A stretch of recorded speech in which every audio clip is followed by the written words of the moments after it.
یو سړی دی نیک سړی دی ابن عقیل مکه مکرمه کې پروت دی مکه کې پروت دی او خپل عبادت کې څوک یې نشته نه رور شته نه خور شته نه پلار شته نه ښځه شته نه بچي شته نه تربوران بس تللی دی مکې ته او بس په مکه کې اوسېږي د الله عبادت کوي یو بوډا بابا دی بوډا هغه حج له راغلی دی حج کې فارغ شو دکان کې د سرو زرو یو امیل واغشت بوډا بابا روان دی هغه امیل ورسره دی چې دا به وړم کور ته ترک شو چې ترک شو دی ابن عقیل له په ګوتو ورغی هلکه دا خو ډېر قیمتي د زرګونو درهمو امیل دی دا به د چا نه پروتي دا به چاله ورکوم چې یو شی دی ومونته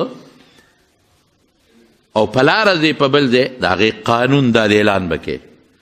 خدای مو بخه ما دا شی مونتی دی او که څوک مالک یې پیدا شي ما ترې نښه پته وي چې دی وله ورکم دا قانون دی نه موږ څه وایو موږ 50 روپو نوټ پروت په لاره زر پې خپه کېږو د خپې لاندې کړو یو خوا بل خوا ګورو چې څوک نه که نه نو لاس غلې غوندې ورښکته کړو راویې باسو جیب کې پټ ومنډو نو یو طرف ته ما نوټ مونتی دی که د چای پټ غوند بل ته وي درې چغې مې ووالې که درې چغې خو ستا خېټې مو ونرېدې څنګه چغې دې ووالې په هیله حوالو شي حلال کې درې چغې ما والې دي هغې پورې به تشهیر کې چې مالک پیدا نشي او هغه ځای کې به کې چې ستا غالب ګمان چې مالک ته رسي په سړک د شی ومونته لاړ شه مرزو کې چا سوزکي د به پروت التاړې والا ته ووایه تنګي اډې ته ووایه ارچن اډې ته ووایه چارسدې اډې ته ووایه پېښور اډې ته ووایه چې ما یو شی په سړک مونتې دی ما ته څوک نښه پته راکړي چې ولې ورکړم رسول دې ته وایي او که مالک پیدا نشو که غریب نو په خپل استعمال کې راوستی شي او که مالدار خیرات کې به خو که دې نه پس مالک راغی ورکې به دا مسلمانی ده زمونږ خو دا مسلمانی نشته مونږ خو هغه سیلابونو کې دغه راوړلې د نختر لوی لوی نګونه دا سیلاب چې راغلی و د سیند راوړي لکه دا خو چې د چا دي نښه پته به راته وښي ولی ورکه په هغې خو په هغې لرګو خو خلکو خپلې نمبر یې لیکلی وې نمبر یې وې نوم نمبر د هر چا او د کروړونو روپو لرګې دی سیلاب راوړه روچه چا پټي کې هغه چا پلار به یې راده خو ماله وي چرخ یو مارغو چې چونې و د هغو دلته کې پیر تاریکي به دا چغه واله پیر تاریکي زمونږ په د علاقه پخوا یو پیر راغلی یو باطل غوندې پیر و خراب غوندې پیر و ظالم و زناکار هغه به چرخ یو مارغو چې چونې و د هغو دا چا چې شو هغه به دا چغې واله نو دې خلک هغه موږ له خدای راوړلې خدای پاک دلته کې سیلې راله او د دې کوټې نه کمیس په تا کره در وغورځو دا خو ماله خدای راکړه خدای درکړه بس لور ته دې واچوه پردې شی خدای نه درکوي تا باندې خدای ازمایش کوي چې څه کوي ورسره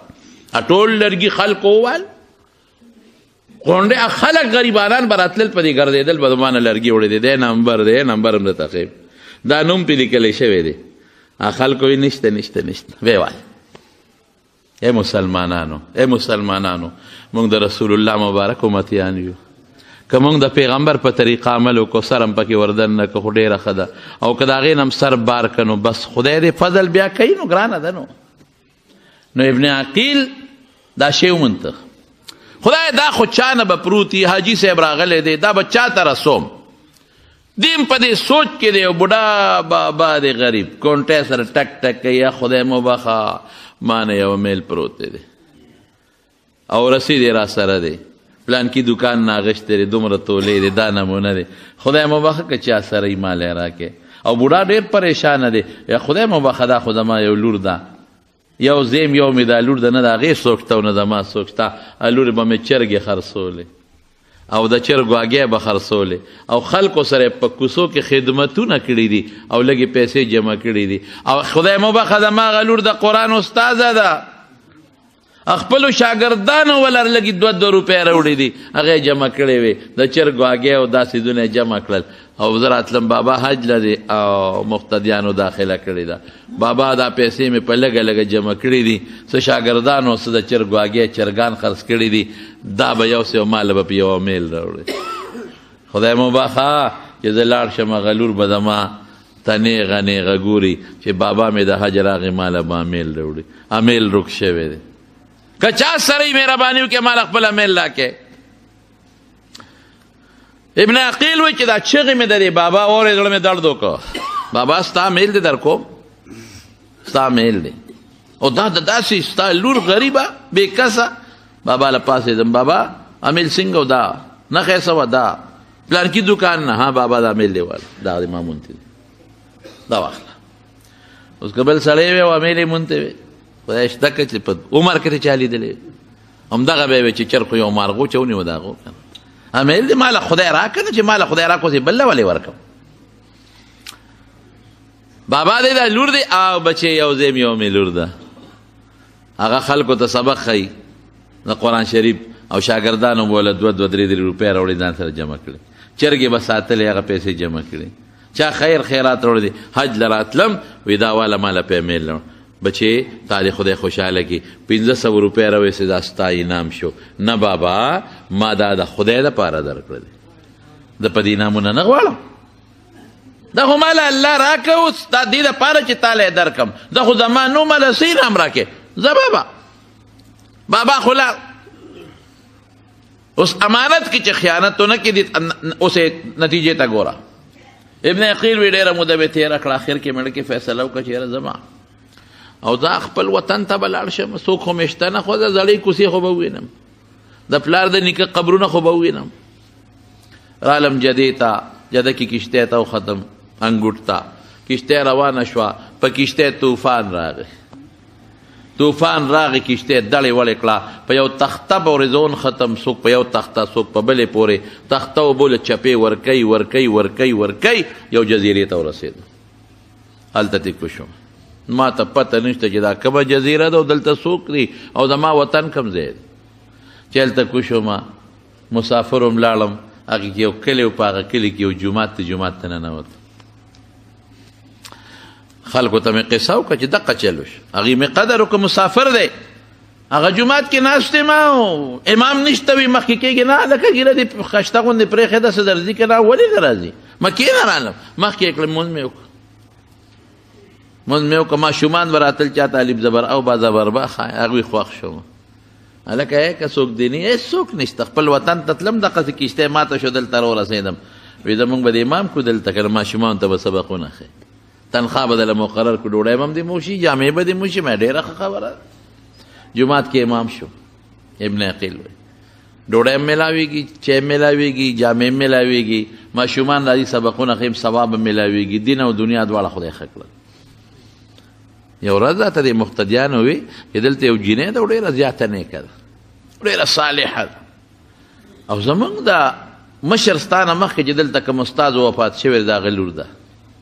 قرآن خانه ده، نو خوښه دې نه ده چې هغه جینۍ درته په نکاح کو، نه د هغې څوک شته او نه ستا څوک شته. ما یې ډېره بخي زه بده خو به نه جینۍ راته په نکاح کړه، چې په نکاح کړه او واده شو، د واده په شپه د کور ته ورغلم او جینۍ ته مې وکتل هغه امیل یې غاړه کې پروت ته چې ما کم منتی و، زه هغه امیل ته نیغ ګورم، حیران شم چې دا هماغه دی که فرق پکې شته. جینۍ وایي ما ته ګورې که امیل ته نیغ ګورې؟ مې چې امیل ته ګورم. وی امیل کې څه چل دی؟ هغې کې څه چل دی؟ وی ما یې چې یاره بس ته څوک یې؟ دا امیل کم ځای و؟ دا الله ته مخکې ووایه. وی زه له دې جومات د امام صاحب لور یم، زما پلار بوډا وتلی و حج له، ما په 2 روپۍ 3 5 روپۍ جمع کړې وې، چې پلار مې ته مې بابا حج به مو کې ماله په دې یو امیل راوړه، پلار چې مې تا پیسې به ورکړې، بابا چې مې واپس راغی ما ته بچې امیل مې دله واغېسته او رانه روک شو، او چې روک شو ډېر مې خدای تعالی ته وجړل چې زه خپل کلي ته لاړ شم، خلک به مبارکۍ راکوي، لور به زما سامان ته ګوري چې زما پلار به ماله هغه امیل څنګه راوړي، او چې زه لور ته چې بچی خو روک شوی دی چې لور باندې مې څه چل کېږي. امیر روک شو، یاره بچی یو ډېر نیک سړی و، هغه مونتی و ماله یې راکړه، یاره بچی ډېر نیک، ما وله 500 روپۍ ورکولې هغه یې مو وانغېستې. یاره بچی ارمان که دغه لک وی چې ما ورته ته په نکاح کړی وې دومره نیک سړی، دا امیل ماله پلار راوړی د مکې نه. ابن عقیل ورته وی چې چا مونتی دی مخکې ناست دی ښه هغه زه یم، ما ومونته، د پلار ارمان دی خدای پاک پوره که. امیل یا ورکا اقا امیل ولا سره د ناوې پروردگار واپس که سره د هغه بوډا بابا د امامتی ورته خدای پاک واپس که کوم شی چې دله خدای لیکلی دی او مقرر کړی دی که نه هغې کې دویمه نه کېږي خو موږ نه پوهېږو ته امانت کوه خیانت مه کوه دوکه مه کوه ټګي مه کوه ته ګوره چې کوم روزي تاله خدای مقرر کړی دی چې هغه درته درکوي او که یې نه درکوي پوره به یې دله خدای پاک درکوي